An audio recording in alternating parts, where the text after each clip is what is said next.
Welcome to the Creative Brew, helping you keep your creative juices brewing. We're giving out chunks of insight, motivation, and practicality for your creative journey.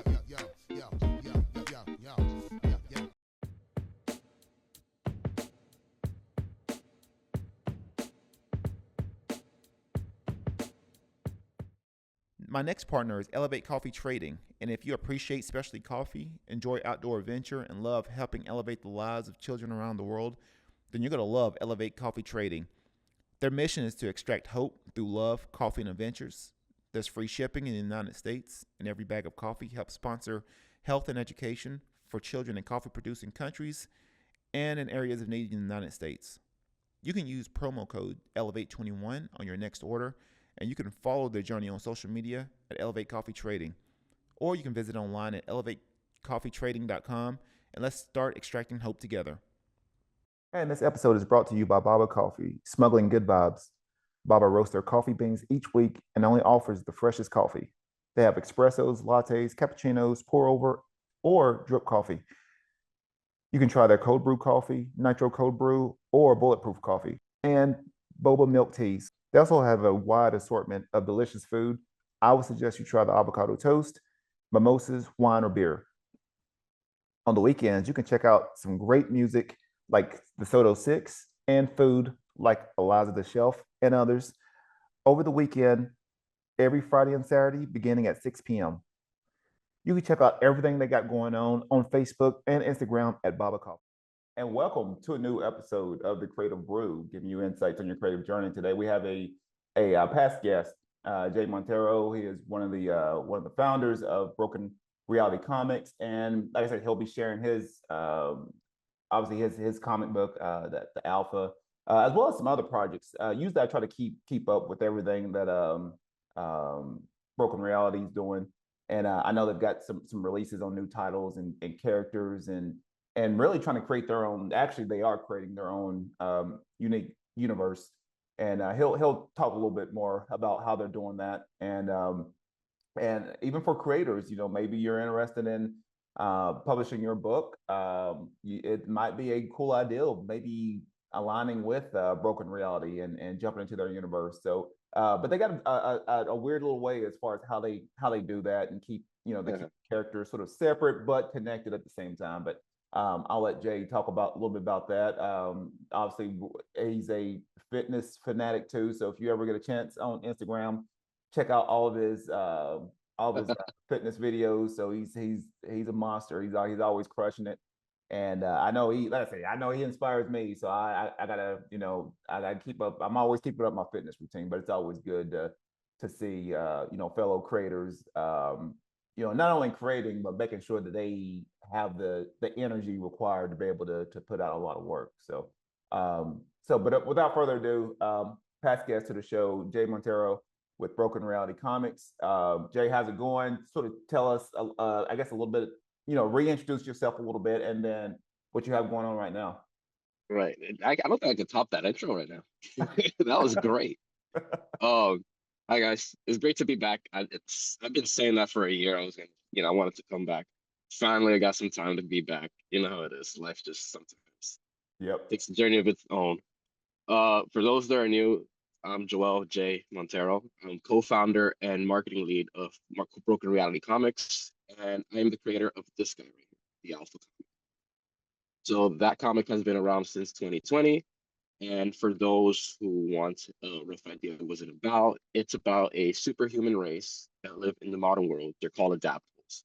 This is a secret R&D, research and development shell companies under this umbrella called the Corp. This is a bunch of companies that they can't track throughout the world, and they're experimenting on this genome to create super soldiers out of these adaptables. So the story follows four protagonists: Alpha, Shadow, Nitro, and Phantom, and they start off as mercenaries to this corp. And, eventually they rebel because they realize what they're doing is wrong, and the corp tries to kill them, like they usually do. Some shady stuff.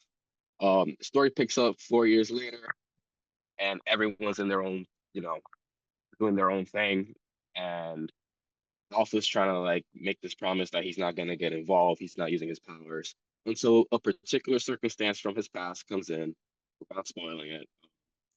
and he's kind of forced to come out of hiding again. So that's the entire first volume, which is what I got printed right here. So it's about first 180 pages of stories about that first volume. And now I'm working on volume two, which is the stuff with Omega. So Alpha and Omega Part One, which is issue 4, came out last year. It's live on the site, guys. And Alpha 5, Alpha and Omega Part 2, which is the part 2 of the finale of it. I'm scheduled for November of this year to finish it up. I'm currently like right in the mix of coloring it, which takes forever. I'm Oh pretty yeah. sure you know coloring takes a long time. Wow. And like I said, and that's a golly, I know you have to be incredibly, disciplined with that routine to be able to get certain things sort of launched and released. I Yeah. know. Do you usually have meetings with the other people underneath Broken Reality as far as just keeping all these Hmm. titles on track? Yeah, so we have weekly meetings, and for those who can't make weekly meetings, because obviously a lot of us have jobs, we have group chats. So we have group chats depend. It's a lot of series, so we have to manage like a couple of group chats just for things don't get convoluted. We don't lose things in text. We're like, wait, you have this cool idea. Where is it? You gotta scroll up. So I'm in like 3 or 4 of them, depending on which series I'm working on. So mine, uh, the one for this guy right here, the green one, Emerald Hmm. Coyote, because I'm the co-writer and the artist. My friend is the creator, Edwin Burgos. Shout out to him.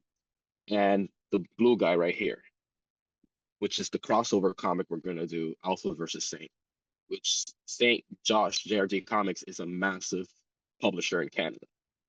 So I'm excited. We've been friends for years. He's also a fitness guy. I think he does like strongman powerlifting. He's like super strong. Oh, It's cool. crazy. Um, but yeah, we're excited for that crossover and launching the first phase of the Alliance, which is our indie superheroes team. So first issue is going to be a crossover event between Alpha and Saint, and they're going to see who's stronger. So with the characters now, with these specific characters, I know that their personalities can clash a little bit. Hmm. How is like your character, the Alpha? How does he? I guess personality wise, is he a little different from like the Sane or some of the other ones? I didn't know, as far as like what your thought process was, with these specific characters, like how they interact, or if they even Hmm. like each other. I wasn't sure about that. I think that's the fun part when we were talking about um, writing the script for it. We were just kind of like trying to brainstorm how these guys are gonna like are they gonna like each other? They're not gonna like each other. Because my thought with Alpha is like imagine Superman but with a little bit of an attitude. Okay. So I'm like, okay. And then Josh told me, he was like, yeah, Saint has a bit of an attitude as well. So they're probably gonna butt heads for no reason. And I'm like, that's great. Let's find a reason. So it's just two guys like might be a misunderstanding. We don't know, but um, they're very. You can tell they're probably. It's one of those. They go 0 to 100 pretty quickly. Okay. They have a little bit of a temper. Now it's probably for different reasons. For mine, I explained it within the series. Adaptables tend to have like this bloodlust thing, so they got high tempers. But that's just because the power. That's the side effect of being an adaptable. Like you get this rage. Um, I'm pretty sure Josh has his reasons as well. Um, it's gonna be fun. But in terms of characters, um I know for mine, I base it off my experiences. Like, okay, I kind of want this character to be like this person. This person is more like me. I'm like, okay, I borrow a lot of real life like social dynamics, and I try to just push it into the story. Yeah. Because maybe that's what helps it keep it a little bit grounded, outside of like the crazy like superhero fantasy sci-fi like scenes that people can be like, oh, so it's a level of like, okay, pulling things back a bit. Yeah. So what about the like the newest title, the newest character do you that you sort of released for this with the alliance. What was her name again? The the Silver Dragon, this one. Yeah. Van Thorn, Elena Van Thorn. So that book came out late last year as well, the mini. It's available now, guys. Um, so Elena Van Thorn is actually a prequel to the Alpha series. It takes Okay. place in Victorian era, 1840s through 1860s. It follows the story of this person named Elena Van Thorn. She's a supernatural bounty hunter. She's also an adaptable, but a different tier, magic-based one, occult.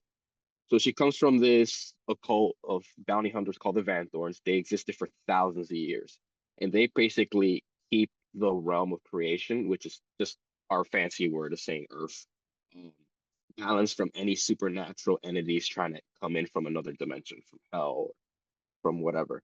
And that's what kind of keeps life normal. So they keep these checks and balances and everything. Um, so they have this grimoire that exists for thousands of years, and each Van Thorn writes their own document and experiences like, oh, I just slayed a vampire. This is how I did it. So in the future, Van Thorn can figure out what they do. Hmm. And I literally wrote the whole grimoire. It was crazy. It has a bestiary, it has magic spells because I'm a big Harry Potter nerd Yeah. as well.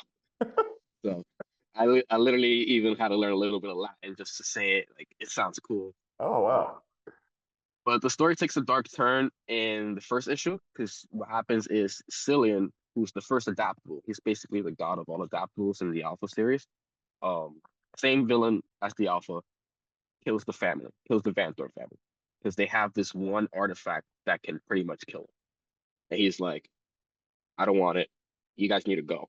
So she's the only one that survives, and the story picks up after that childhood trauma about 20 years later, and she's in the middle of just like pretty much picking up bounties for all these monsters. So you see a bunch of like ghouls, wendigos, vampires, werewolves. Like, it's cool because it takes place between 1840 in New York, London, etc., etc. And she's also on this quest for revenge of finding Sylvian, killing him.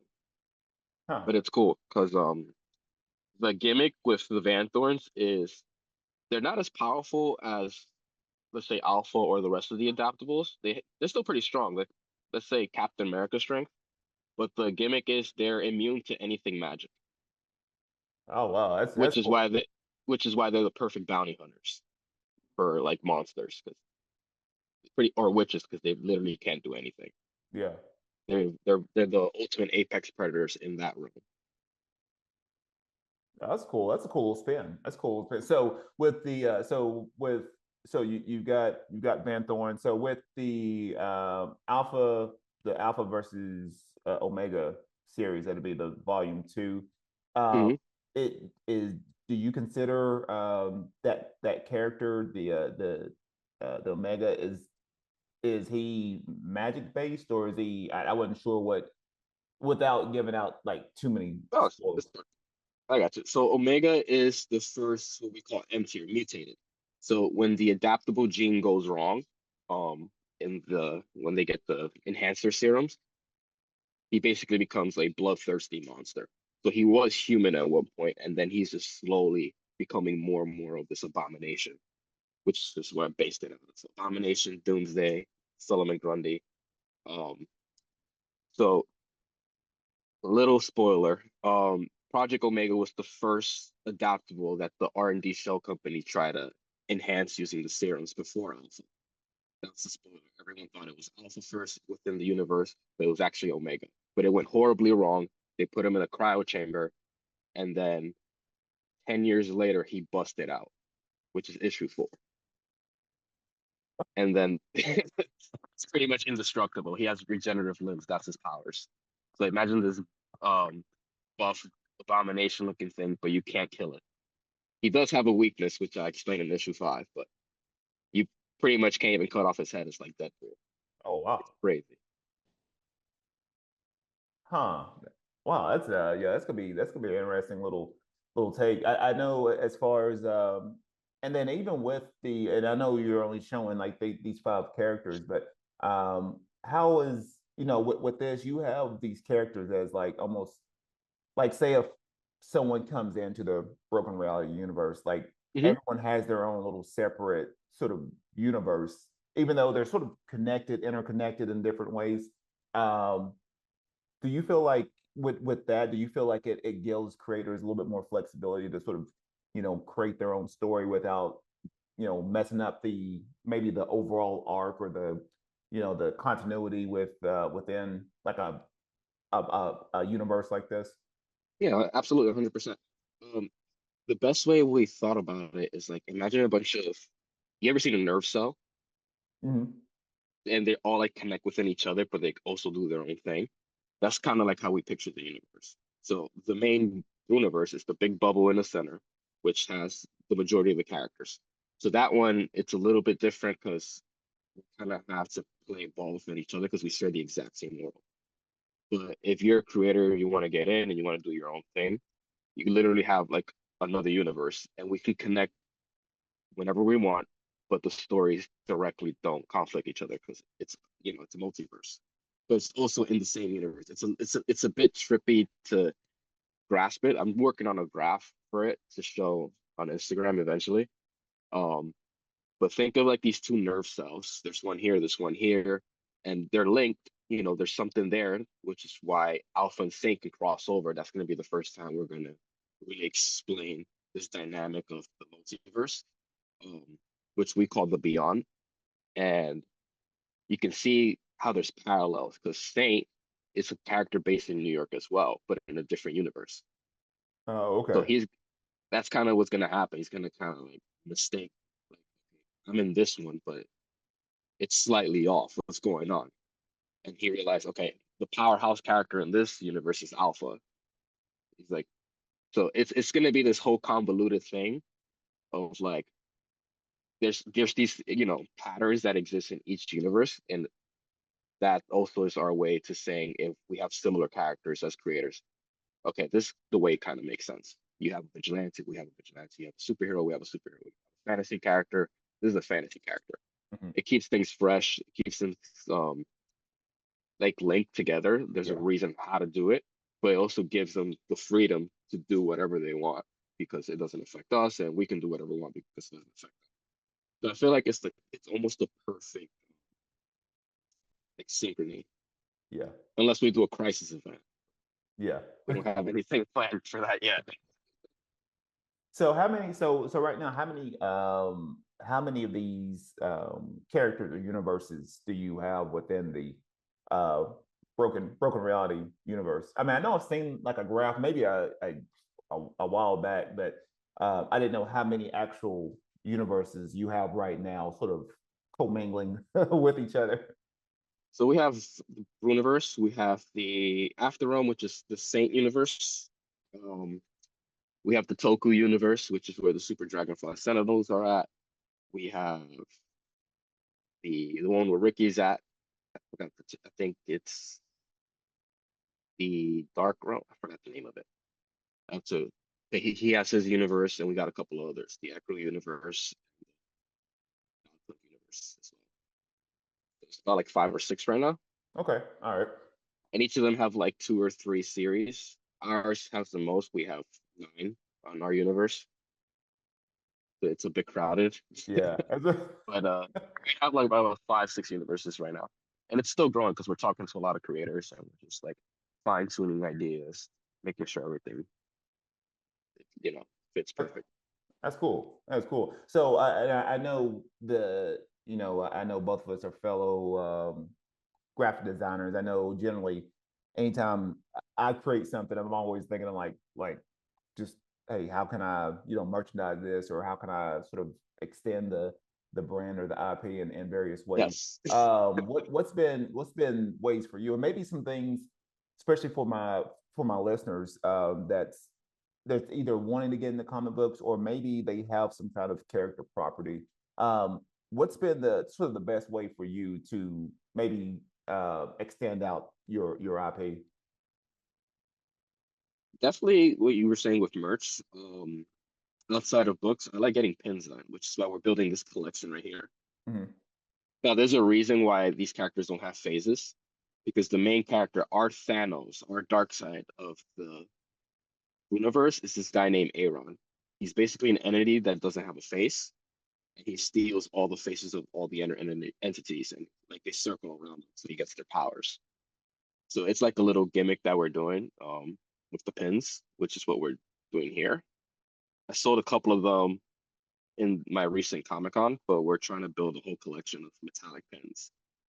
And to answer your question directly, if you're a creator, just find ways where one is cost effective for you at the moment, and um, ways where you can show off the character outside of the pages. So for us right now is creating these pins. Eventually, I want to get into making figurines. I know some people already got 3D printers, so if you have that and you're really good at Blender, do that. Try to find a medium where you're comfortable at, both financially and creatively, and then just excel at that first. Once you have that, then move on to the next thing. I feel like that's where I'm heading right now. So I got the comic book stuff nailed down. Now I'm focusing on animation and merchandise, which is two things I'm really good at. I've done animation in my university degree, and merch, starting with some pins, which, it's just finding the right person to do them and getting the right design. That's cool. That's cool. Have you thought about? I didn't know if you thought about. Would, I don't know if you thought about like trading cards or anything like that, or if you Yes, even I attempted do that. have.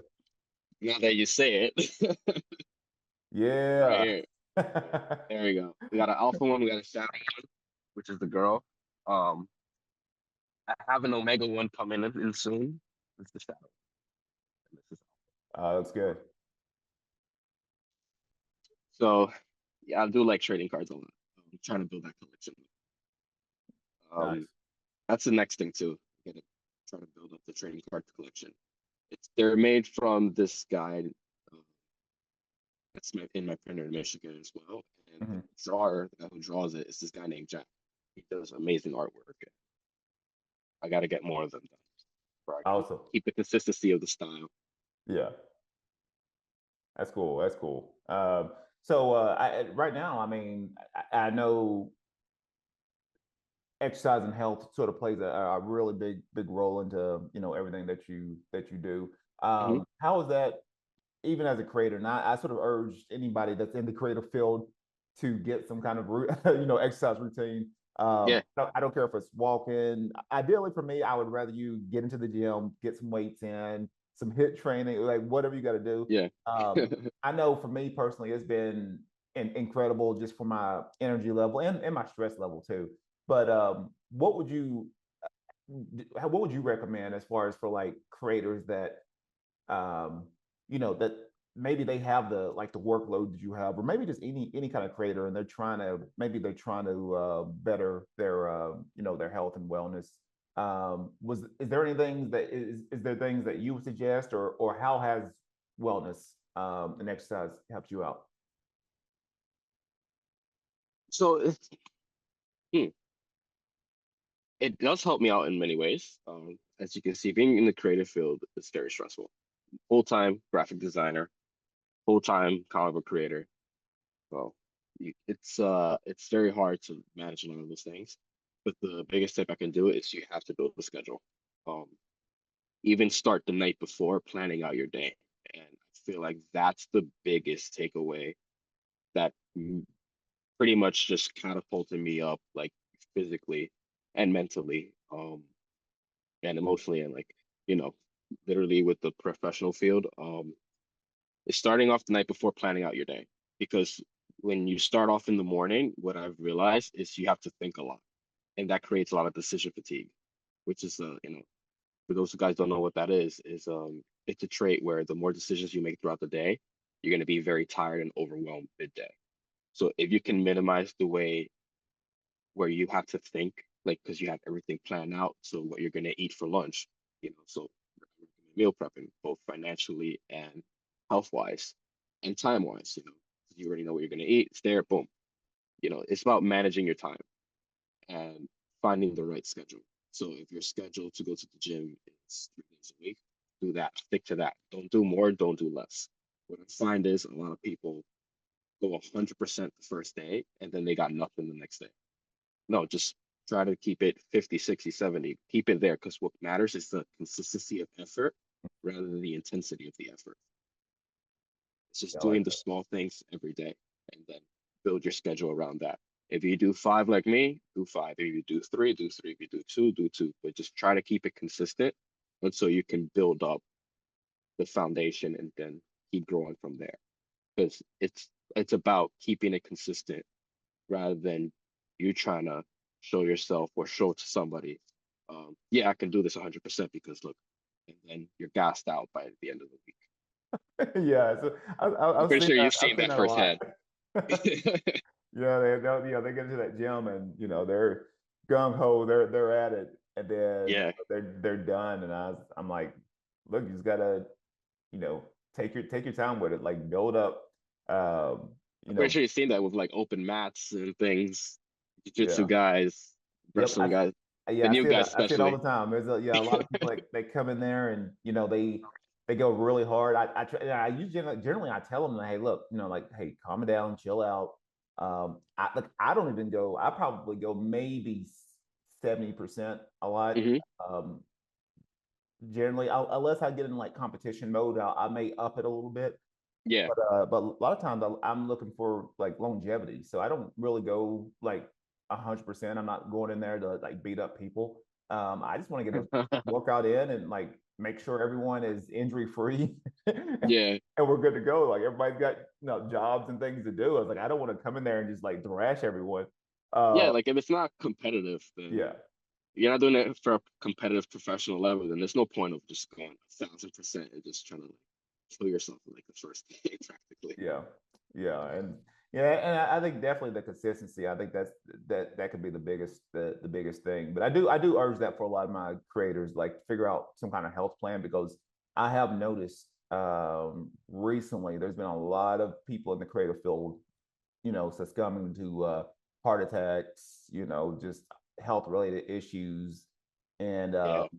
at a very alarming rate. So I do suggest, like, even with people, I mean, like I said, I wouldn't even consider myself like a big time Nick creator or anything, but I do suggest that anybody, that maybe they're going to all these different conventions and traveling, and you got this workload, and get some kind of health routine, some kind Even like, for example, us, we sit in chairs all day. Like, yeah, get your steps in. That helps out so much, yeah, both for posture, metabolism. There's thousands of studies of like just walking, like really is beneficial for your health. yep, yep. That's yeah, that I know I've heard a lot of benefits with yeah, with walking. I didn't know, and I really never really was like I've always been in the always doing a lot of sprints and circuit training and stuff, which I still do that. But I do enjoy now like just going for a walk. And I know usually we on the strand that we're at, it's usually about a good probably like I think by the time we get back to our car, it's about a good mile that we walk. But we're always walking, and we got like a lot of hills. Even the place that we stay at, like people that come over to visit, like it wears them out because we got a lot of steps. So you don't Oof. realize like how many flights of steps you're doing like every day, and like It we first moved takes me there, out. like oh my lord, like Take, I'm winded trying to go up, and there was like another flight to our main bed. I'm like I think I it's don't know the if I could make it, but it's the Achilles heel of every fitness guy. Like I can do a mile in 5 minutes, 6 minutes, and the stairs always take me yeah, yeah. So I've gotten yeah. Now I've been doing a lot of stairmaster recently. Actually, past year I've been doing a lot of jumping on the stairmaster and doing a lot of that. And it's just a different workout. It's something else different. I mean, I know normally my pace right now I've been doing 100 flights in. Oof. under 20 Wow. minutes. That's been my Wow. pace right now. And by the time I get done with that, like I mean, shoot, my heart Legs rate cramp jumps up. up to like 150. And but it's a good workout. I mean, I can Yeah. definitely tell a difference. And but I usually don't do any more than that. I was like I get to my 100 flights. I was like I'm done. Yeah. But making myself do that, so it's especially around with me, it's not to say I don't get bored with stuff, but I've been training for so long that like I always try to find something challenged me a little bit, and Hmm. it's always good to find those things, either creative outlets or physical or mental outlets that can test you. What things are you doing right now? I mean, I know you're a man of many talents, and you got this the Alpha Volume One, which I do suggest. Hey, get it right now. And you got some of the new titles. Please go to broken/reality/comics.com and get Yeah. the comic book. So shameless plug, real quick. Um, you're a man of many talents. What things perhaps that you're maybe getting into to maybe just I guess just to test yourself or maybe just try something new. Well, I'm doing a lot of more like gymnastic calisthenics right Okay. now. So I just mastered like doing the handstand on the bars. And I realized that's so much mental and core strength. Um, that's my next like challenge that I'm trying to do physically. Creatively, I am trying to figure this animation thing out. So I'm Okay. getting the animation.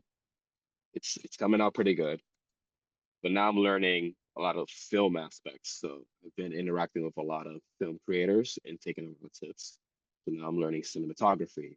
I'm learning like I script write from a comic book, so I'm slightly switching the script writing. So I have my comic book version, and then I got one for the animated version where I can learn how to do mood changes, camera angles, et cetera, et cetera.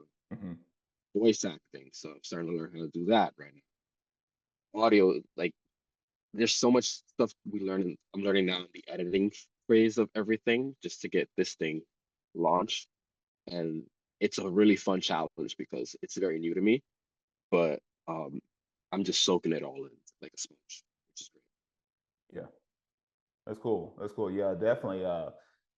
Um, I know I've seen some of your sort of work online and sort of playing around with some like some 3D animation stuff with your characters, which looks really awesome.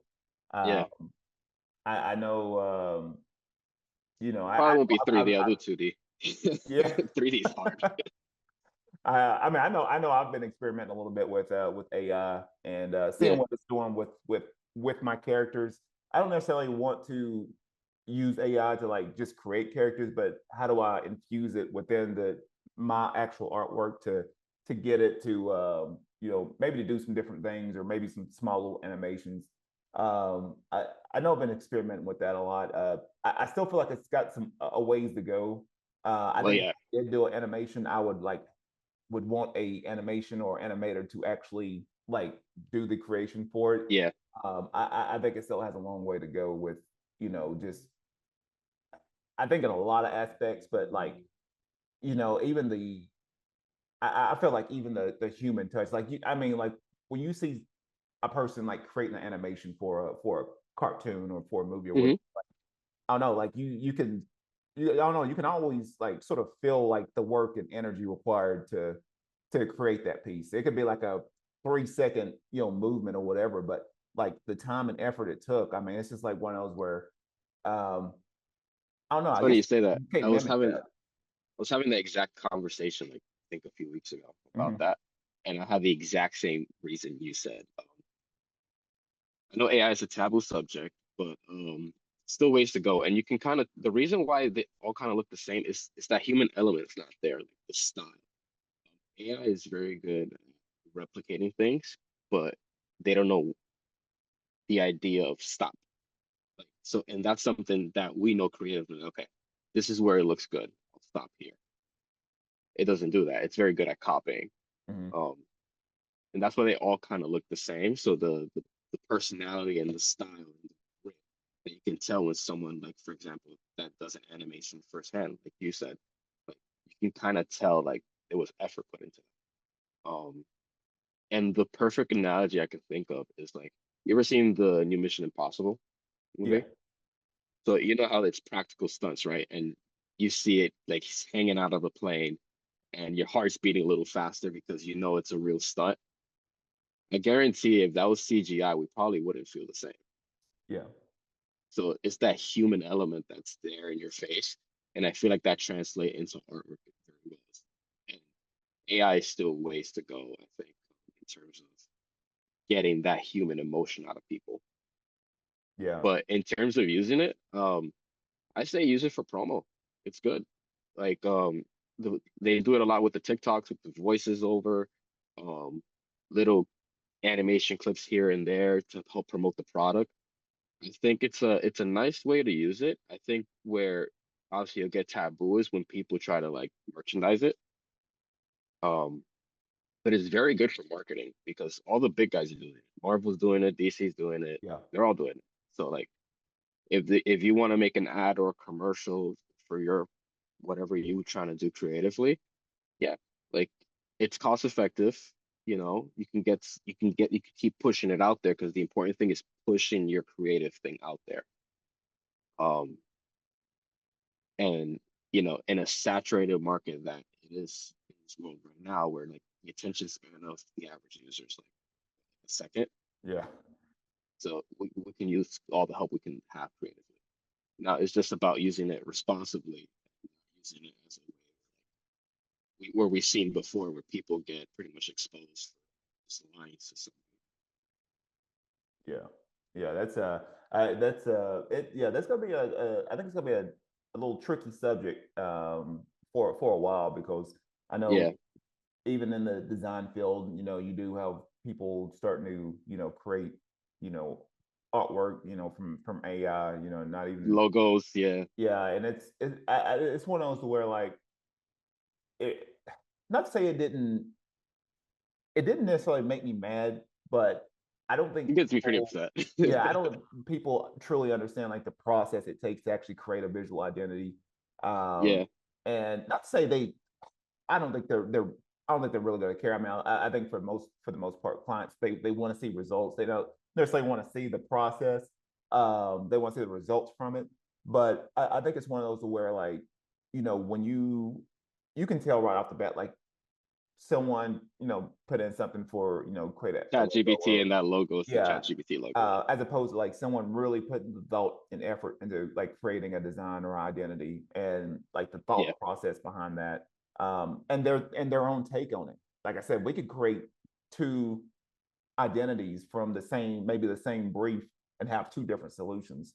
yeah, We're putting our perspective, our, story, our, the things that we've experienced into that, our style into that different identity. And I think this is one of those where, it's really a production tool. I mean, in a copy, whatever you put in, you prompt, yeah. that's what it's going from. But And um, I think it's the same way how like you see like in movies where they're moving away from CGI to practical effects again.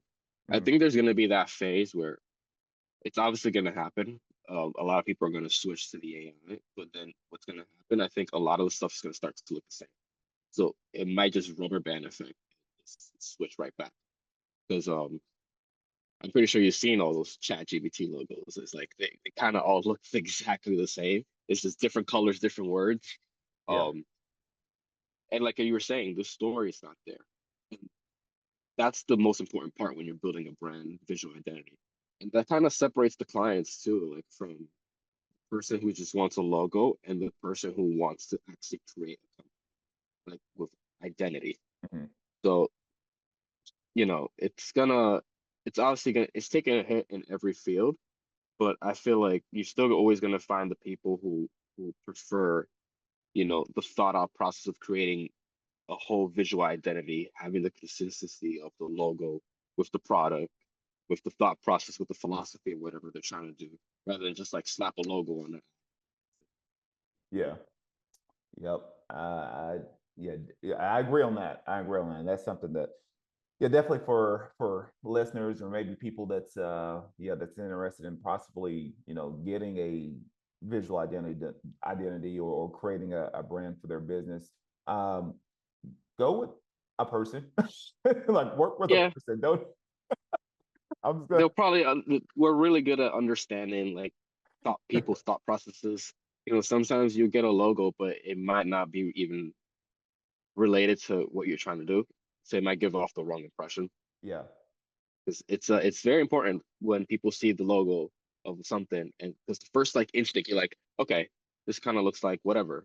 But if that logo created by AI is giving off a different vibe from what you're actually doing, you can probably see a decline in your sales or marketing, et Hmm. cetera, et cetera.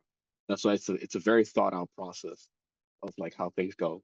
Like we can use the Apple logo as an example. Yeah, it's just an apple that's bitten off. But what's the reason behind it? It's a simplified, geometric design. But that's pretty much Apple's philosophy. It's minimalist, it's simple, it's chic, but it's effective. Yeah. So it's like, you know, maybe if it was made with AI, they probably would have used a real apple bitten off. You know what I mean? It probably would have visually looked cool, but the philosophy is not there. You know what I Yeah. Yeah, I think that's where, yeah, where people really, yeah, truly don't understand. Like they see a simple mark or a logo, and it's like, no, you have to go back to their whole story and vision and what they're actually trying to represent. And it's hard to mean? do that within a small little container. With that, a lot of people are just trying to create really the concept or the ideal behind the business as best as they can. And like I said, and even with any visual identity, I mean, it evolves over time. There's always little changes and little things that keep it sort of modern, but still sort of connect to their underlying vision for the business. But Yeah. uh, yeah, definitely that's something that I I don't think people will ever really understand, but I think that the people that do appreciate it, they work with reputable, designers and brand designers and companies that they know that they're going to produce, great work and so yeah, I don't know. I wouldn't call it disheartening. I'd be like, look, if you can't afford it, yes, go to something. It's cost effective, but you may have someone else with the same logos. That's the only. That's the biggest one. Yeah, that's the Yeah, biggest list. You might have the exact same thing, and you're yeah, not even gonna realize. yeah, It might even be the same name. yep. Um, So right now, I mean, as far as we'll go back, obviously before we end on the show, I always got to give out some creative tips. What are those tips that you can provide for our audience? biggest tip I can give off is,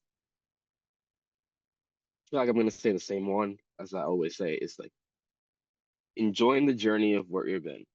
Um, learn how to reflect, learn how to adapt into situations, and then learn how to overcome new obstacles.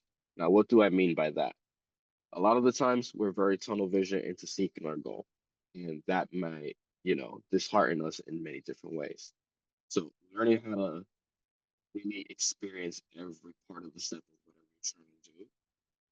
One is an emotional boost that will keep you going, will keep the fire inside going. So a lot of our goals are very long driven, and people may get intimidated. So creating those short term goals will help you keep going and just enjoying the process of facing the obstacle. Like learning how to deal with the crap and then just getting over the hump. Like that should be an achievement of itself already because you're getting to the next step. Now, the part of reflect. Every time you mess up, learn why you mess up. Like I do it all the time. Like I'm okay. I can't figure this out. Why I can't figure it out. I'll literally backtrack everything I've done throughout the day. Like it's crazy. And I'm like, okay, this is why I did this wrong. I'm here, here, here, here. So what I'm gonna do, I'm gonna gather that information. I'm gonna apply it and see if it works. If it doesn't work, okay, maybe it's here, here, and here. So I find it. It's basically reverse engineer your entire setup, like visually, even throughout the day. Like let's say you go to the gym, you failed a PR. You're like, oh wow, I hit this yesterday. Why can't I hit it today? Go back throughout your day. Oh, maybe you didn't sleep well. Maybe you didn't hydrate well. Maybe you didn't eat well. Maybe you ate McDonald's instead of eating your home food. You know what I mean? Um, and then overcome. Learn how to not give up, guys. A lot of us, especially now with Instagram, you see the nice guys with the nice watches, and you're like, damn, I wish I had that. Um, and that tends to like just like it's not realistic. Let me just say it like straight up. It's not realistic in the way where you get an obstacle and you're like, um, damn, I'm not gonna make it. So that's it, whatever. Um, and you see these guys that say, "Oh, in 6 months I became a millionaire." Like that's not true. A lot of millionaires become millionaires by the time they're 50, 60. Like it's a slow game, and it takes consistency, it takes effort, and it takes time. It takes a lot dealing with problems. Like that's where the phrase "new levels, new devils" exists. Like Mhm. the second you figure out a problem, there's a worse problem coming up. Then you get better at that one. Then another problem comes in. Then you get better in that one. Then another problem comes in. Then you get better in that one. That's kind of like it's like pushing the boulder up the hill. You know, the steeper the hill gets, the harder it's going to be pushing it. And that's the mindset you got to have. It's just to keep going, going, going. Because a lot of the times we tend to just get just because things get a little too hard, or it's not fitting that Instagram mindset of like instant gratification where you're like, oh, I'm not gonna be a millionaire in a year. Like statistically, that's not possible. But he's got to work hard, and then you know, and take that out of the mindset. You should just be doing it because you love what you do, Yeah. and then the money comes in after. You know what I mean? That's the biggest takeaway, I think. You gotta love what you do. You gotta do it a lot, and then you gotta get really good at it.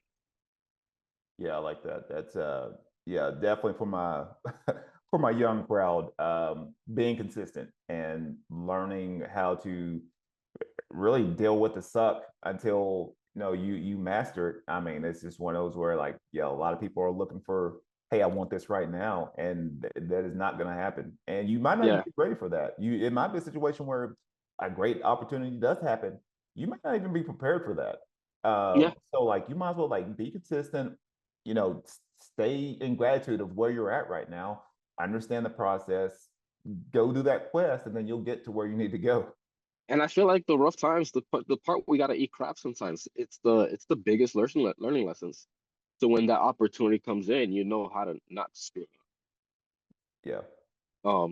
And I feel like those are the times, those challenges. I feel like those are just that's the way of testing us. You know, testing our resistance towards it, testing our knowledge towards it, testing our actual like, do we have the heart and the passion to actually do it, or we're just saying it just to say it.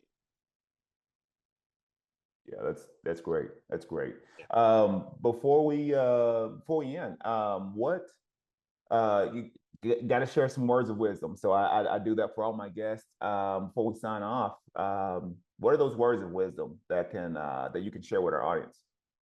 Words of wisdom. I think I'm just gonna kind of rehash what I said a little bit. You have to find what you love and do it for an extended period of time. Get really good at it because rather than chasing the goal to have a certain like thing come out of it, you're gonna find a lot more happiness chasing a goal from the thing that you love to do. Because then you're gonna realize once you have it, you don't feel incomplete. And so I guess the way I can wrap it up is find something you love and just like attack it like your life depends on it. Get really good at it. Learn, adapt, overcome, um, and just have that fire and that passion, which I feel like a lot of creators are just like they like the idea. They see someone that they aspire to be, but they don't really like it. They just kind of like what it gives off. So my biggest tip is just or takeaway is just no, don't do that. Just find something you love, like you love to do. Like can't you can't sleep without thinking about it. For me, that's comic books. You know, I love it. I've been loving it since I was a kid. I love drawing stories up in my head, creating these crazy ideas. So, biggest takeaway: just find something you love and just do it. That's cool. That's cool. And then what would you tell your younger self if you had maybe you had the power of Van Thorn or Oh anyone man, like that, and you were able to cast a spell and go back into time. What would you tell your younger self? that's rough. That's so annoying. Um, I think the biggest thing I'll say is you're gonna be all right. I think my younger self was very like fiery, like very hot-headed temper. Like this gotta be like this and that. Like, and that's a lot of us when we were younger. I mean, I'm still young, I'm 27, but when I was, let's say, 21, um, I tend to like overstress the situation when it wasn't really that stressful. So looking back now, um, I think I would just be like, you'll be all right. You'll be fine. Just handle it the way you always handle it, and the situation will overcome itself. There's no need to stress about it. You already know what to do. And yeah, I like everything's gonna be okay at the end. it. Yeah, that's a good one. That's a good one. Yeah. So, a quick shout out before we sign off. Obviously, how can people get connected with you? How can people purchase your comic books? Learn more about the Broken Reality universe. What are or maybe some shout outs for some other people that maybe that's in your circle, or just some shout outs even for people that's maybe helping you with the book. You could share whatever you want to. This is your little platform here. Go ahead, throw those shout outs out. Appreciate it. Yeah, so you guys can find me at Instagram, Sketchpad by JM. It's that's my Instagram. You can find us also on Instagram, Broken Reality Comics, all together. You can get our books on our website in brooklyn-reality-comics.com. You can get all the digitals. I am reprinting the physicals for the volume one, so that should be up in the next month or two. That's how long it takes for the printers to get them done. So physicals will be available on the website soon. Same with the merch. We're getting new merch as well with the pins and trading cards and posters. Working our way up there. You can keep tabs on that on our Instagram page as well. Quick shout out to the team. Griff, who's my co-founder, Arrow, who's also the co-founder of Broken Reality Comics. They are in the background. Shout out to JRD, Josh. We're gonna do that Alpha Insane crossover, which is the first crossover we've done since Broken Realities, the main one, which he was in it as well. So it's been 4 years in the making. So I'm excited on that one. Shout out to my other creative friend, Edwin, right here, creator of the Emerald Coyote. Very great creator. He's very new as well, but he learned so much. He has now like 5 series under his belt in less than 3 years, just learning, which is great. So shout out to him. And shout out to all the BRC guys for making this happen, from the artists to the writers to the creators. Guys, check out the work. You don't gotta check out mine specifically. There's a bunch of different topics in there. You got supernatural, you got fantasy, you got superhero, you got horror, you have detective, you have vigilante. We have all topics. We're even getting manga now. So super excited on that. And I'm really excited how this indie comic community is starting to come back together. It's been slow for the last few years, and then it's starting to pick up again where it was left off in 2021, 2022, which is Yeah. really fun. And last shout out to you, man. Thank you for having me here. This is great. This is a great outlet for a lot of creators. Um, I'm trying to be more consistent being on here, but this is amazing. Like, this is the first time we've done this last year. It's a great vessel of letting creators tell their story. People like this in this community are super important to have. So thank you for having I appreciate it, bro. Well, thank you for the shout out, and yeah, for everyone that's interested, hey, go check out Broken Reality Comics. That's broken-reality-comics.com. Check them out, and sort of check out all the universes, all the titles. So they're I would say a up and coming in the indie comic realm, and so yeah, you'll be pleasantly surprised, man. Check out everything that Jay's got going on too. Like I said, I'll say again, like I said, even if you're, maybe you love comic books, you love health or wellness, um, or heck, you want to see people just lift heavy weights, go to Instagram, check out his stuff. He is a deadlifting machine right now. Yeah, it. just like I On said. the road to 500. Oh wow. On the road, almost there. Right now, I'm doing reps. I've been doing my deadlifts, but I do light reps. So I probably do about I'll have 2 plates on each side, and I'll do like reps of like 10 to 12. Um, That's so, nothing for you now. yeah, so that's all I'm doing. I'm just doing a As lot I of done. just trying to get a lot of sets in. That's what I'm doing right now. But Funny story. Before we go, I did I'd never done the 1,000 club, which is the combination of your bench, your deadlift, and your squat. So and I was like, wait, that's 1,000 club. So when I found that out recently, I did the math, and I was off by 10 pounds. I was on 990. So that same the day after it was leg day, so I put 10 extra pounds on my max squat just to hit 1,000 pounds. And I'm like, okay, I'm good now. I'm really good with my squats. I'm usually, especially wrestling, we're always doing a lot of back and legs anyway. So I'm really good with my squats. I'm usually pretty good. It really depends on how I'm feeling. I mean, I'm usually good with my deadlift and power cleans, and then I'm still like I think my chest, like I usually do, I tend to do like a lot of like light reps. I never do anything like really heavy with my chest. Yeah, But trying to make myself like get in there. Not really necessarily like going for broke in there, but definitely just trying to test myself out. yeah, Just see where I'm at. that's the Just important thing. yeah.